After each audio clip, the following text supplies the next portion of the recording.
এ কি শুভ, আমি তোমাকে বললাম আজকে বড় বড় হাঁসের ডিম নিয়ে আসতে। আমি ফুলকপি দিয়ে হাঁসের ডিমের ঝোল আর ভাত রান্না করব, কিন্তু তুমি বাজার থেকে মাছ নিয়ে আসলে কেন?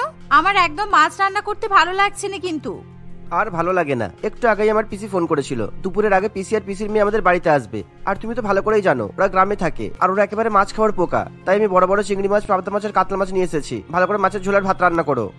শুভর মুখে এমন কথা শুনে নীলিমা ভয় পেয়ে যায়, কারণ শুভর মাসি বাবলি দেবী এবং তার মেয়ে ফুলটুসি একবার তাদের বাড়িতে এলে কিছুতেই আর সেখান থেকে যেতে চায় না। তার উপর বাবলি দেবী এবং তার মেয়ে একেবারে মাছ মাছ করে পাগল হয়ে ওঠে, আর তারা এমন করে মাছ খায় যেন জীবনে তারা মাছ খেতে পায়নি।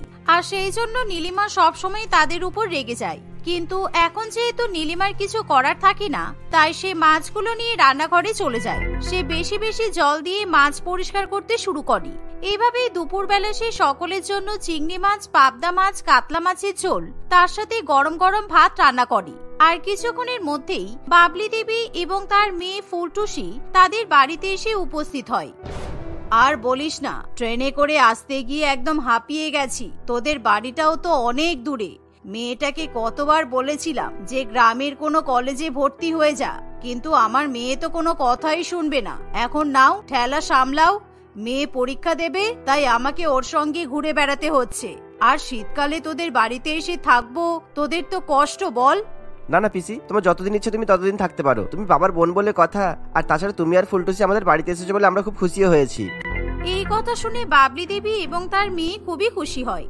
আর কিছুক্ষণের মধ্যেই নীলিমা তাদের পাতে গরম গরম মাছের ঝোল এবং ভাত পরিবেশন করে। আর এরকম মাছের ঝোল এবং ভাত দেখে তারা কিছুতেই নিজেদের লোভ সামলাতে পারে না। যাই বলো নীলিমা, তোমার হাতের রান্না কিন্তু খেতে খুব ভালো, কিন্তু তোমাদের শহরের মাছে কোনো স্বাদ নেই। এই যদি আমাদের গ্রামের নদী আর পুকুরের মাছ হতো, তাহলে দেখতে দারুণ স্বাদ আর তেমন মাছের গন্ধ।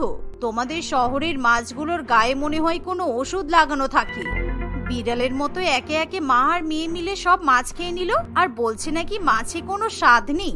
ভালো মন্দ খেয়ে শুধু নিন্দা করা স্বভাব।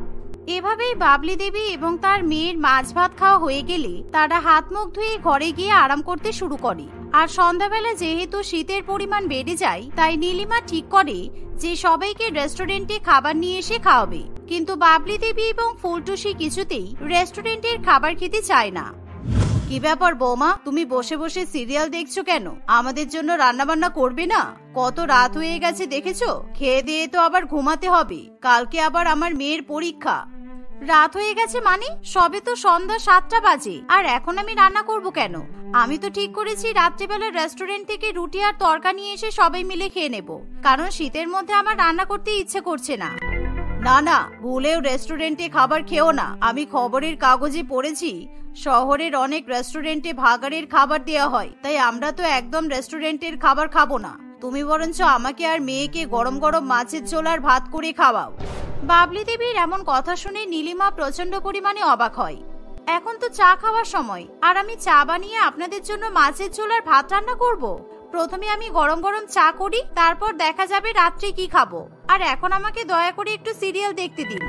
এখন তোমাকে আর চা করতে হবে না, আর আমরা তো গ্রামে রাত 8টার মধ্যে খেয়ে দিয়ে ঘুমিয়ে পড়ি। তাই তুমি আমাদের এখনই গরম গরম মাছের ঝোল আর ভাত করে দাও। আর হ্যাঁ, দুপুরবেলা ফুলকপি দিয়ে মাছের ঝোল করেছিলে, কিন্তু এখন শিম আর বাঁধাকপি আর মটরশুঁটি দিয়ে মাছের ঝোল করবে। এই বলে বাবলি দেবী সেখান থেকে চলে যায়। আর নীলিমার কিছু করার থাকে না, তাই সে শীতের মধ্যে রান্নাঘরে গিয়ে আবার ফ্রিজ থেকে মাছ বের করে। কিন্তু এবার সে ঠান্ডা জলে মাছ পরিষ্কার করতে চায় না, কারণ সন্ধ্যাবেলা তাদের ট্যাঙ্কের জল একেবারে বরফের মতো ঠান্ডা হয়ে থাকে। আর সেই বরফ জলে নীলিমা কিছুতেই হাত দিতে পারে না। তাই নীলিমা গ্যাসে গরম জল করতে শুরু করে। আর সে যখন ধোয়া ওঠা জল দিয়ে মাছ পরিষ্কার করতে যাবে, এমন সময় সেখানে বাবলি দেবী এবং তার মেয়ে ফুলটুসি চলে আসে। এ কি বৌদি, তুমি তো দেখছি ভালো করে মাছ পরিষ্কার করতেই জানো না।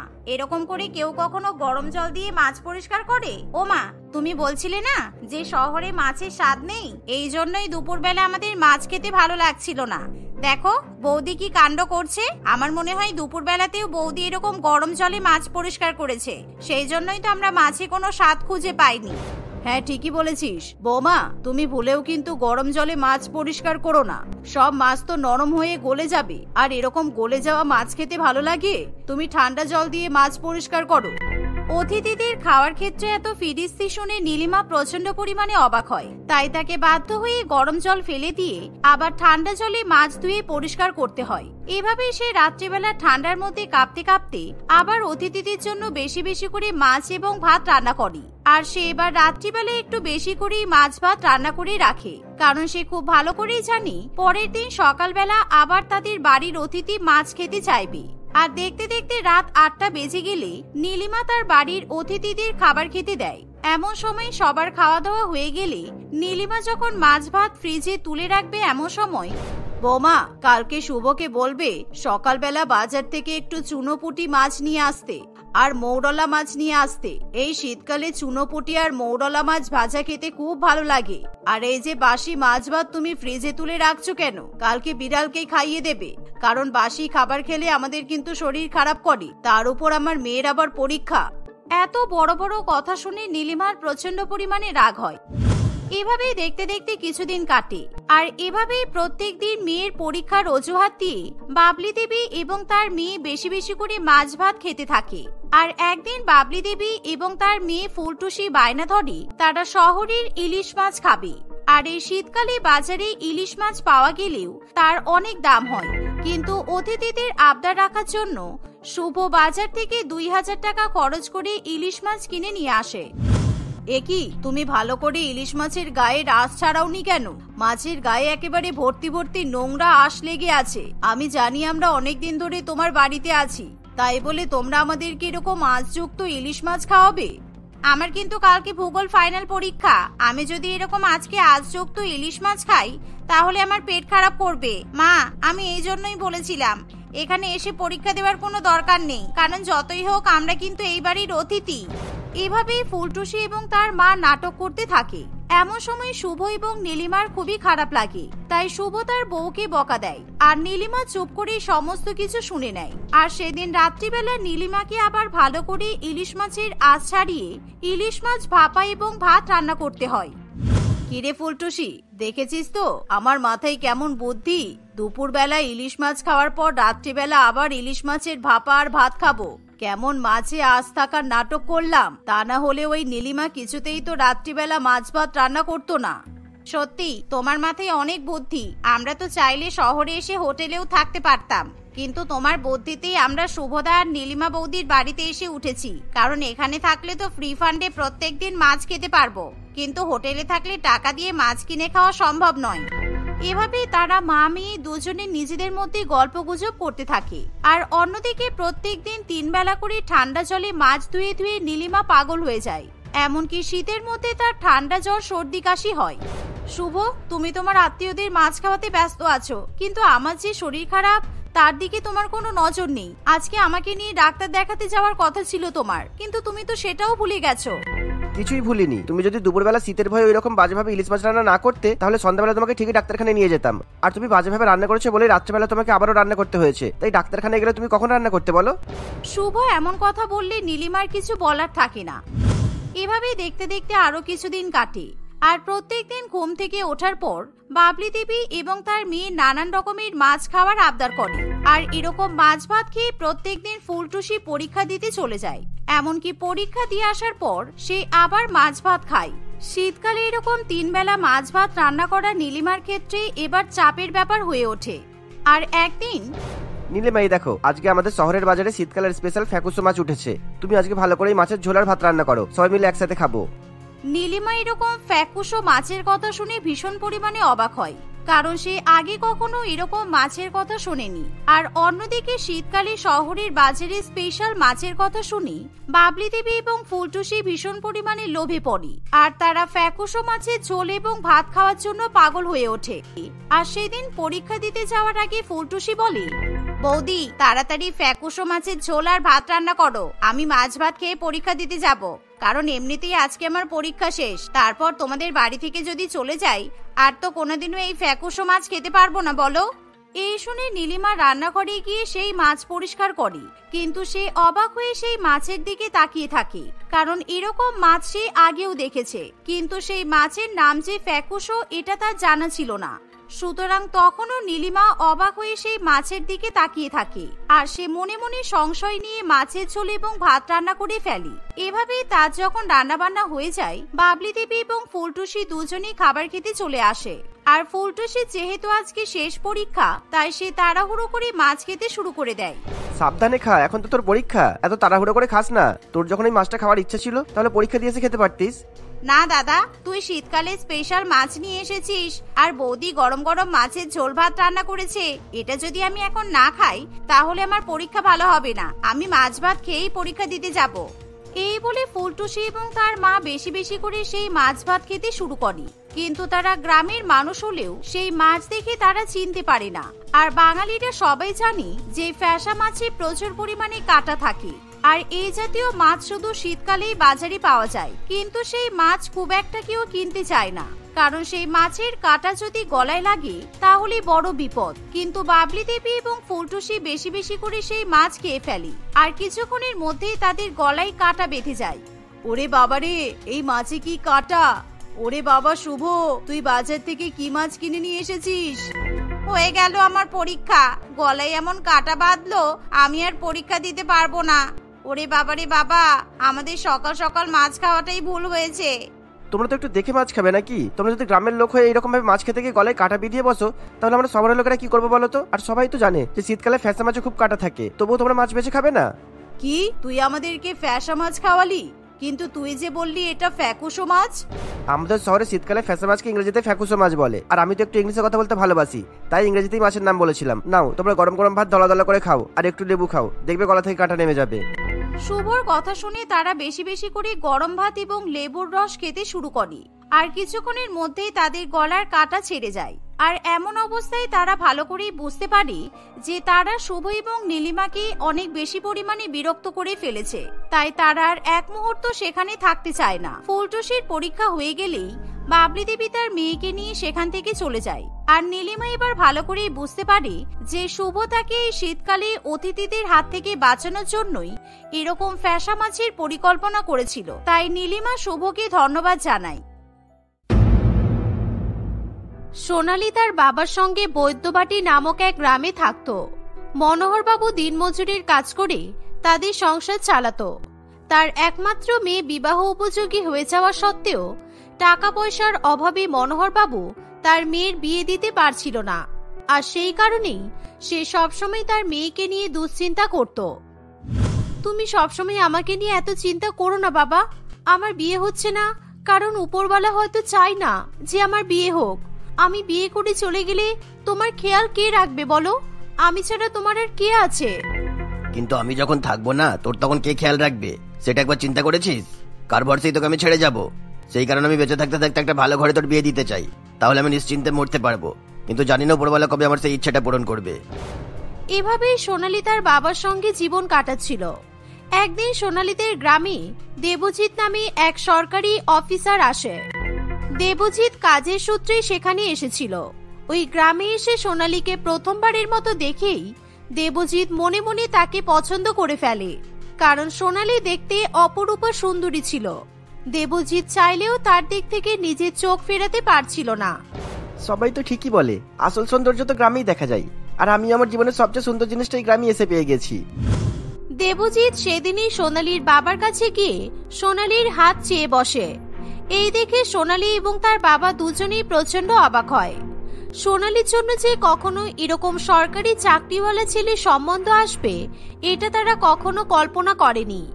মনোহরবাবু আর এক মুহূর্ত অপেক্ষা না করে এই বিয়েতে রাজি হয়ে যায়। ওই গ্রামে দেবজিতের কাজ সম্পন্ন হয়ে গেলে দেবজিৎ সোনালীকে বিয়ে করে বাড়িতে ফেরে। সোনালীর ব্যাপারে সবকিছু জানার পর দেবজিতের পরিবারের সকলেই প্রচন্ড পরিমাণে রেগে যায়। আশা করছি আমার বউকে নিয়ে তোমাদের কারোর কোনো প্রবলেম হবে না, তবে তোমাদের যদি কোনো রকমের প্রবলেম হয় এখনই আমাকে বলতে পারো, তাহলে আমি আমার বউকে নিয়ে এখন এখান থেকে চলে যাব, আর আমি যেখানে থাকবো আমার বউ সেখানে থাকবে। এই শুনে দেবজিতের মা রাধিকা দেবী প্রচন্ড ভয় পেয়ে যায়। আরে নানা বাবা, তুই এরকম করে বলছিস কেন? তুই নিজের মাকে ছেড়ে চলে যাওয়ার কথা ভাবছিস? তোর পছন্দই আমার পছন্দ বাবা। তোর বউ এই বাড়িতেই থাকবে, কারোর কোনো অসুবিধা নেই। বৌমা, এটা তোমার নিজের বাড়ি মনে করবে, তোমার কোনো ভয় নেই, কেমন? নিজের মায়ের এরকম নম্রভদ্র ব্যবহার দেখে দেবজিতের ভীষণ ভালো লাগে। সে মনে করে সত্যি সত্যি তার বাড়ির সকলে হয়তো তার বউকে স্বীকার করেছে, কিন্তু এমনটা আদৌ ছিল না। দেবজিতের অনুপস্থিতিতে সোনালীর শাশুড়ি মা তার সঙ্গে বাজে ব্যবহার করত। সে সবসময় তার দুই বৌমার মধ্যে ভেদাভেদ করত। আসলে রাধিকা দেবীর বড় বৌমা ঋত্বিকা শহরের শিক্ষিত ধনী পরিবারের মেয়ে ছিল, আর বিয়ের সময় সে যৌতুক হিসেবে অনেক অনেক টাকা এবং দামি দামি আসবাবপত্র নিয়ে এসেছিল। আর রাধিকা দেবী ভেবে রেখেছিল তার ছোট ছেলে যেহেতু সরকারি চাকরি করে, সেহেতু সে তার বড় বৌমার তুলনায় আরো বড়লোক পরিবারের মেয়ের সঙ্গে তার ছোট ছেলের বিয়ে দিতে পারবে, আর সেই সঙ্গে অনেক অনেক টাকা সে যৌতুক পাবে। পুরো প্ল্যানটাই নষ্ট করে দিল মেয়েটা। ছেলেটার মতিভ্রষ্ট হয়েছে, সরকারি চাকরি করে। এরকম সরকারি চাকরিওয়ালা ছেলের সঙ্গে বিয়ে করার জন্য মেয়েরা পাগল হয়ে যায়। সেই জায়গায় এরকম একটা গ্রামের গরিব মেয়েকে বিয়ে করে নিয়ে এসেছে। এই মেয়েটাকে আমি কিছুতেই নিজের বৌমা হিসেবে মেনে নিতে পারছি না। আর আপনার মতো আমিও তো মেনে নিতে পারছি না। আমার বাবা এই বাড়িতে বিয়ে দিয়েছিল আপনাদের ফ্যামিলি স্ট্যান্ডার্ড দেখে, কিন্তু এই মেয়েটা আপনাদের পরিবারে এসে সবকিছু বরবাদ করে দিল। একদিক থেকে ভালো হয়েছে, গ্রামের গেও মেয়ে তো, ওকে দিয়ে বাড়ির সমস্ত কাজ করানো যাবে। এমনিতে তো দেবজিৎ সবসময় বাড়িতে থাকে না। শুধু বাড়ির কাজ করালে হবে না, ওর উপর এমন অত্যাচার করতে হবে যাতে নিজে থেকে এই বাড়ি ছেড়ে পালায়। আর আমি আমার সরকারি চাকরিজীবী ছেলের বড়লোক মেয়ের সঙ্গে বিয়ে দেব। কয়েকদিন বাড়িতে থাকার পর দেবজিৎ আবার কয়েক মাসের জন্য অন্য জায়গায় চলে যায়। আর ঠিক তারপরেই সোনালীর শাশুড়ি মা এবং বড় যা তার উপর অত্যাচার করতে শুরু করে দেয়। সোনালীকে দিয়েই তারা বাড়ির সমস্ত কাজ করাতে থাকে। একদিন সোনালী তার বড় জায়ের কাছে এসে বলে, দিদি একবার তোমার ফোনটা দেবে? আসলে বাবার কথা খুব মনে পড়ছে, একবার বাবাকে ফোন করব। ওরে বাবা, তোর গরিব ভিখারি বাবার কাছে আবার ফোনও আছে? শুনেছিলাম তোদের তো দুবেলা ঠিক মতো খাওয়াও হতো না, তাহলে তোর বাবার কাছে ফোন এলো কোথা থেকে? না না দিদি, আমার বাবার ফোন নেই, আমাদের পাশের বাড়ির বুলটি কাকিমার ফোন আছে। বুলটি কাকিমাকে ফোন করলেই বাবার সঙ্গে কথা বলিয়ে দেবে।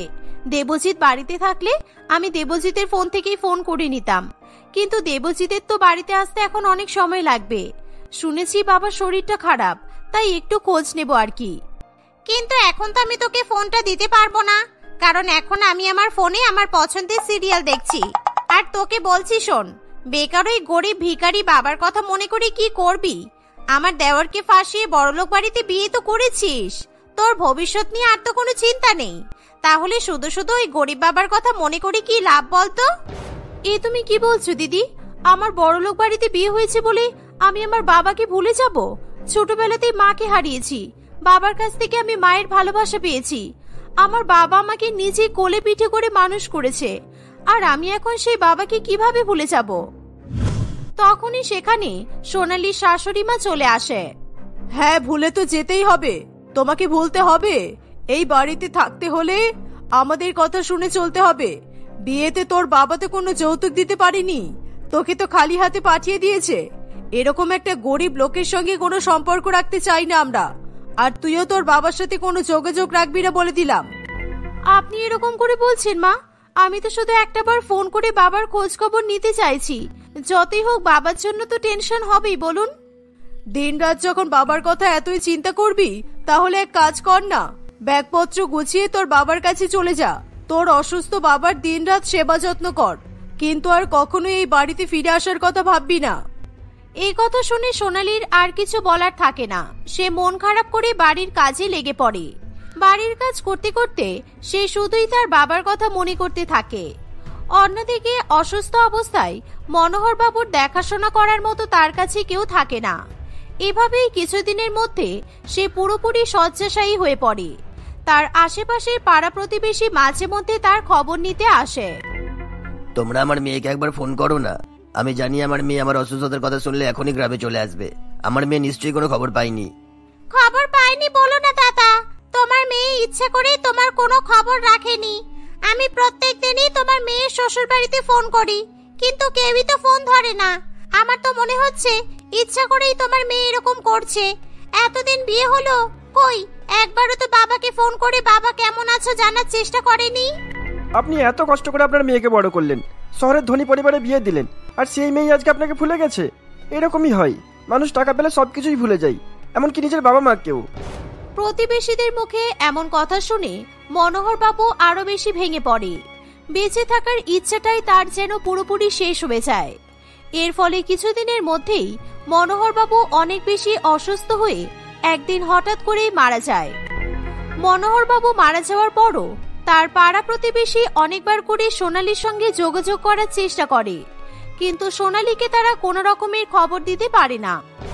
কারণ সোনালীর বড় জা এবং শাশুড়ি মা ইচ্ছা করে তাদের ফোন ধরে না।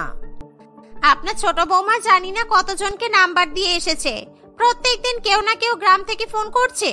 এরা এত বিরক্ত করে না কি বলবো।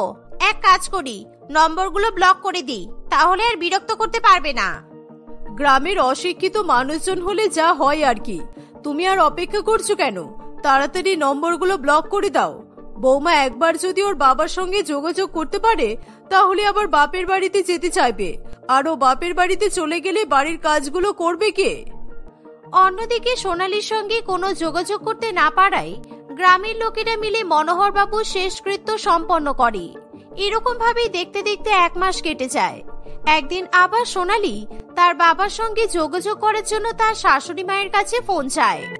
দয়া করে আমাকে একটাবার ফোন দিন, আপনারা তো আমাকে বাড়ির বাইরে বেরোতে পর্যন্ত দেন না, না হলে আমি অন্য কারোর ফোন থেকে আমার বাবার সঙ্গে যোগাযোগ করতাম।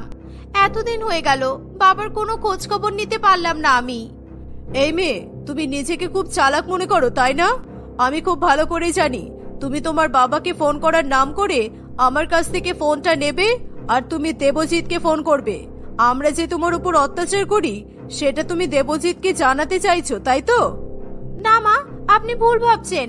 দরকার পড়ে আমি আপনার সামনে দাঁড়িয়ে থেকেই ফোন করব, আপনি তো দেখতেই পাবেন আমি কাকে ফোন করছি। আমি বলেছি তো, এই বাড়িতে থাকতে হলে তোমার বাবার সঙ্গে যোগাযোগ করা যাবে না, আর কখনো তুমি আমার কাছে কিংবা বড় বৌমার কাছে ফোন চাইবে না বলে দিলাম। এক কথা বারবার বলতে ভালো লাগে না, যাও এখান থেকে। এইরকম ভাবে দেখতে দেখতে আরো 2-1 দিন কাটে।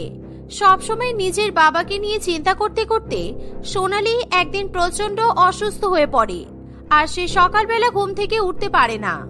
এই দেখে ঋত্বিকা প্রচন্ড পরিমাণে রেগে যায়। সে তার শাশুড়ি মায়ের কাছে নালিশ করতে চলে যায়। দেখেছেন মা, সকাল 8টা বাজে, মহারানী এখনো ঘুমাচ্ছে, এখনো পর্যন্ত আমি 1 কাপ চা পেলাম না। এই শুনে রাধিকা দেবী প্রচন্ড পরিমাণে রেগে যায়। সে ফ্রিজ থেকে ঠান্ডা জলের বোতল নিয়ে এসে ঘুমন্ত সোনালীর গায়ে ঢেলে দেয়। সোনালীর গায়ে তখন প্রচন্ড পরিমাণে জ্বর ছিল। ঠান্ডা জল গায়ে ঢেলে দেওয়ায় সে থরথর করে কাঁপতে শুরু করে। আজকে আমার শরীরটা প্রচন্ড খারাপ, আমার প্রচুর জ্বর এসেছে, দয়া করে আজকের দিনটা আমাকে একটু বিশ্রাম করতে দিন। এই অসুস্থ শরীর নিয়ে আমি কাজ করতে পারবো না। এই বাড়িতে থাকতে হলে তোকে কাজ করতে হবে। যা, ওর তাড়াতাড়ি সোজা রান্নাঘরে চলে যা। এরকম চালাকি আমাদের বাড়িতে চলবে না। হ্যাঁ। তখনই সেখানে দেবজিৎ চলে আসে। দেবজিৎ তার বউয়ের সঙ্গে এমন অন্যায় অবিচার কিছুতেই মেনে নিতে পারে না। সে তার মা এবং বড় বৌদির উপর প্রচন্ড পরিমাণে রেগে যায়। তার মানে আমি যখন বাড়ি থাকি না, তোমরা আমার বউয়ের উপর এইভাবে অত্যাচার করো? মা, তুমি এতটা নিচে কিভাবে নামতে পারলে? আমার বউয়ের দোষটা কোথায় বলো? ও, তুই কবে বাড়ি আসবি সেটা তোর বউকে আগে থেকেই বলে দিয়েছিলি তাহলে? আর তোর বউ আজকেই নাটক করা শুরু করেছে? তোর বউ বাড়ির কোনো কাজ করে না, দিন রাত শুধু নিজের বাবাকে নিয়ে চিন্তা করতে থাকে, সব সময় ফোন নিয়ে নিজের বাবার সঙ্গে ব্যস্ত থাকে। জানি না বাবার নাম করে অন্য কারোর সঙ্গে কথা বলে কিনা। চুপ করো মা, আর কত মিথ্যে কথা বলবে? যে মানুষটা এখন পৃথিবীতেই নেই তার সঙ্গে সোনালী কিভাবে কথা বলবে?